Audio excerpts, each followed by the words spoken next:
Hi, I'm Yolanda. My clients are always asking, what are all these closing costs? Watch, learn, and give me a call.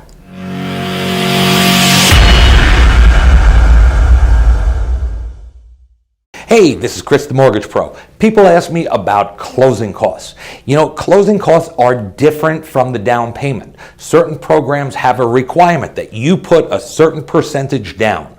Now, these are different. They are fees such as we have appraisal, we have a credit report, we have processing, we have underwriting. These fees, they're standard things. But then we have escrow fees. Now, the escrow company gets paid certain fees, and some of them might be a doc drawing fee. They might have a printing fee to print the documents. There's going to be a notary fee. They're going to have a loan tie-in fee. If there's a loan tied in with the transaction, they're going to add a couple of $100 on. We also have title. They have numerous fees.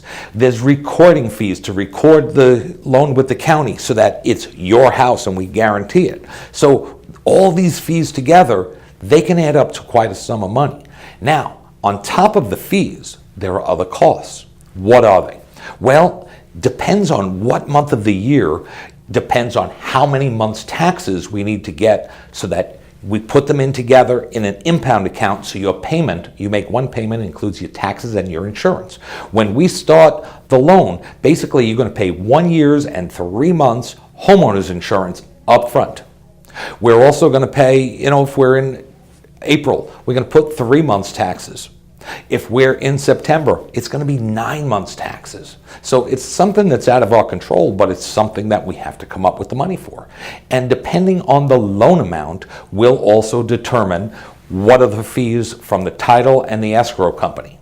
If you're paying points, sometimes you pay points to buy the rate down to get a lower interest rate, or sometimes you have a low FICO score and we have to charge points.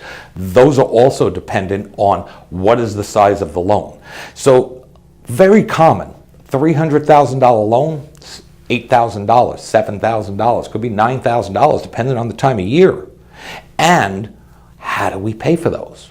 Well, there's 3 ways usually that they could be paid for. Number 1 is you pay it.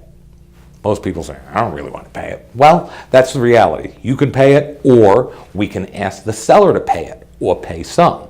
Very often, we'll ask the seller to pay $8,000 in closing costs. And the seller's going to come back and say, I'm not paying $8,000, but I'll help you out, I'll pay $4,000, or I'll pay $2,000. Now, in a very competitive market like today, when you make an offer on a house, we really don't want to ask for closing costs, because what are they going to do? Which offer are they going to accept? If you're offering $300,000, somebody else is offering $300,000, but you're asking for closing costs, they're going to get less. So like anybody else, they want the most money for their house. So when you buy, you got to consider that. Now, the third way to pay closing costs is if your credit is reasonably good, we can raise the interest rate up.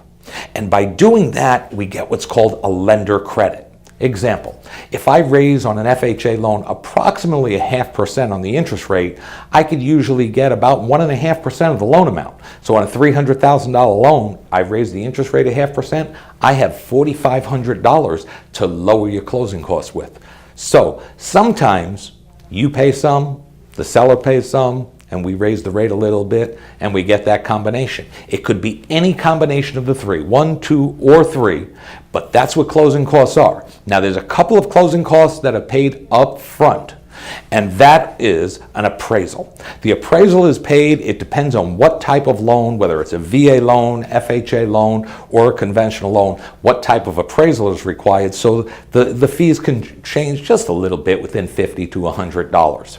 The other fees, we do not collect up front for credit report fees and those type of things, but sometimes we do have fees. For a VA loan, we have to have a termite report.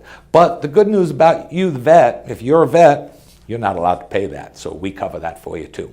So be prepared. You're going to have to put a little deposit down with your realtor, talk to them about that, and the appraisal up front. The rest, we usually work it out as we go. This is Chris Trapani, and I'm going to help you fire your landlord.